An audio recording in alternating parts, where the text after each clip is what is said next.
नमस्कार, स्वागत है आपका हम आप तक न्यूज चैनल में। मैं हूं आपके साथ अदिति मिश्रा। आज आपके लिए लेकर आई हूं 10 मिनट में देश और दुनिया की 25 बड़ी ताजा खबरें, जिस पर बनी रहेगी आप सबकी नजरें। बाबा बागेश्वर पहुंचे पटना, केंद्रीय मंत्री गिरिराज सिंह ने किया स्वागत।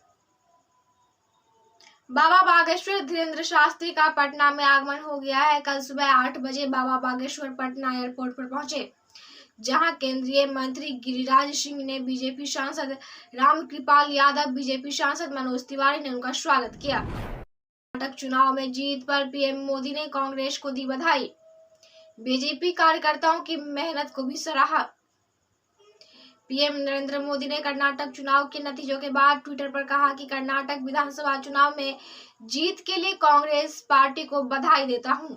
लोगों की आकांक्षाओं को पूरा करने के लिए मेरी शुभकामनाएं। मैं उन सभी को धन्यवाद देता हूं जिन्होंने कर्नाटक चुनाव में हमारा समर्थन किया है। मैं भाजपा कार्यकर्ताओं की कड़ी मेहनत की सराहना करता हूं। हम आने वाले समय में और भी अधिक जोश के साथ कर्नाटक की सेवा करेंगे। कर्नाटक में कांग्रेस की जीत से जेडीयू गदगद।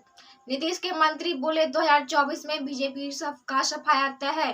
कर्नाटक विधानसभा चुनाव के रुझानों में कांग्रेस की मिली बढ़त के बाद विपक्षी दलों में खुशी देखी जा रही है। कर्नाटक में कांग्रेस को मिली जीत की खुशी में बिहार में भी देखने को मिल रही है। कांग्रेस की जीत से नीतीश की पार्टी जेडीयू गदगद है और उसने कर्नाटक की जनता को धन्यवाद दिया है। बिहार सरकार में जेडीयू कोटे के मंत्री बने श्रवण कुमार ने कहा कि यह सिर्फ कर्नाटक विधानसभा का चुनाव का परिणाम नहीं, बल्कि 2024 के लोकसभा चुनाव के नतीजे के संकेत हैं। कर्नाटक के चुनाव के नतीजों पर बोले मुकेश सहनी, कहा जोर तोड़ से नहीं जनादेश से बनती है सरकार। कर्नाटक में कांग्रेस की बड़ी जीत का विकासशील इंसान पार्टी ने स्वागत किया है। वीआईपी के प्रमुख और बिहार के पूर्व मंत्री मुकेश सहनी ने कर्नाटक में बड़ी जीत पर कांग्रेस नेता राहुल गांधी और पार्टी के अध्यक्ष मल्लिकार्जुन खड़गे सहित कर्नाटक के मतदाताओं को बधाई देते हुए कहा कि कर्नाटक ने साबित कर दिया है कि जोर तोड़ से नहीं जनादेश से सरकार बनती है। मुकेश सहनी ने कहा कि चुनाव परिणाम ने यह भी साबित कर दिया कि कोई भी चुनाव धन बल और बाहुबल से नहीं जीता जा सकता। बाबा बागेश्वर के कार्यक्रम में चोरों का सैलाब, पटना पुलिस ने 24 को दबोचा। इसमें ज्यादातर महिलाएं शामिल हैं। पटना के नौबतपुर में जहां बागेश्वर धाम वाले बाबा पंडित धीरेन्द्र शास्त्री के कार्यक्रम को लेकर धूम मची है, बाबा के कार्यक्रम में हजारों की संख्या में महिलाएं और पुरुष शामिल हुए हैं। मुजफ्फरपुर में बदमाशों ने शिक्षक के भाई को नींद में मारी गोली, हत्या के बाद शव के पास फेंकी देशी कट्टा। बिहार के मुजफ्फरपुर के औराई थाना क्षेत्र के मथुरापुर पंचायत इलाके में आरोपियों ने शिक्षक राजेश मंडल के बड़े भाई की गोली मारकर हत्या कर दी। वे बथान में सोए थे। इसी दौरान अपराधियों ने उनकी पीठ में गोली मार दी, जिससे उन्होंने मौके पर ही दम तोड़ दिया। घटना की जानकारी मिलने के बाद मौके पर स्थानीय लोगों की भीड़ जुट गई। इसके बाद लोगों ने मामले की सूचना औराई थाना पुलिस को दी। कर्नाटक के नतीजों के बाद बोले अमर अब्दुल्ला, जम्मू कश्मीर में जल्द चुनाव कराने की हिम्मत नहीं दिखाएगी भाजपा। कर्नाटक के विधानसभा चुनाव के बाद नतीजे सामने आने के बाद जम्मू कश्मीर के पूर्व मुख्यमंत्री अमर अब्दुल्ला ने अपनी प्रतिक्रिया दी है। अमर अब्दुल्ला ने ट्वीट करके लिखा कि अब तो किसी भी हाल में भारतीय जनता पार्टी आने वाले कुछ समय में जम्मू कश्मीर में चुनाव कराने की हिम्मत नहीं दिखाएगी। झांसी में बीजेपी के बिहारी लाल आर्या बने मेयर। यूपी नगर निगम चुनाव के नतीजे आना शुरू हो गया है।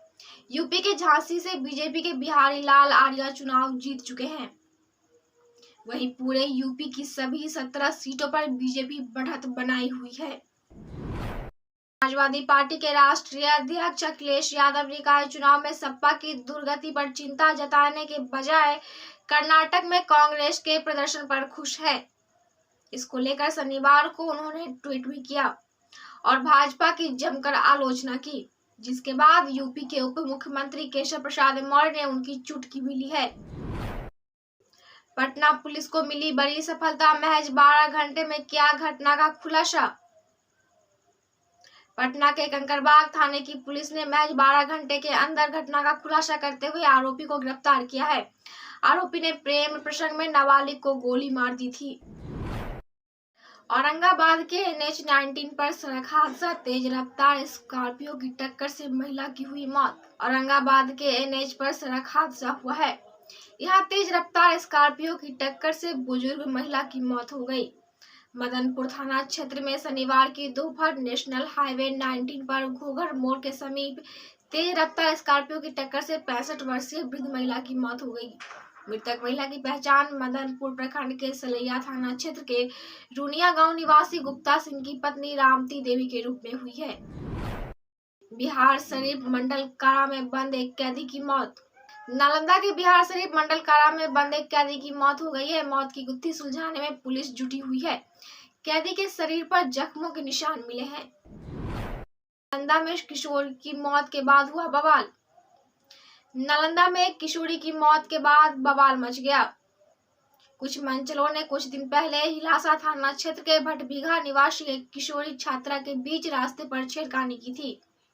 किशोरी साइकिल से जा रही थी और मंचलों ने उसका दुपट्टा खींच लिया था, जिसकी वजह से वह सड़क पर गिरकर जख्मी हो गई। अब इलाज के दौरान उसकी मौत हो गई है। आक्रोशित लोगों ने सड़क जाम किया है। पुलिस कर्मियों के ऊपर लोगों का गुस्सा उतर रहा है। सासाराम के एक बैंक में आग लग गई। जानकारी के अनुसार शिवसागर में ग्रामीण बैंक में आग लगी है। दमकल की मदद से आग पर काबू पाया गया। हिंदू राष्ट्र पर बोले बाबा बागेश्वर। पटना में बागेश्वर धाम बाबा धीरेन्द्र शास्त्री ने अपने ऊपर हो रहे बयानबाजी को लेकर कहा कि हम राजनीतिक लोग नहीं हैं। सबका स्वागत है, सबको साधुवाद है। हिंदू राष्ट्र को लेकर कहा कि हनुमंत कथा में सनातन और हिंदू ही बात होती है। अब मुझे दीजिए इजाजत, मिलेंगे कल फिर नए खबरों के साथ। तब तक आप देखते रहें हम आप तक।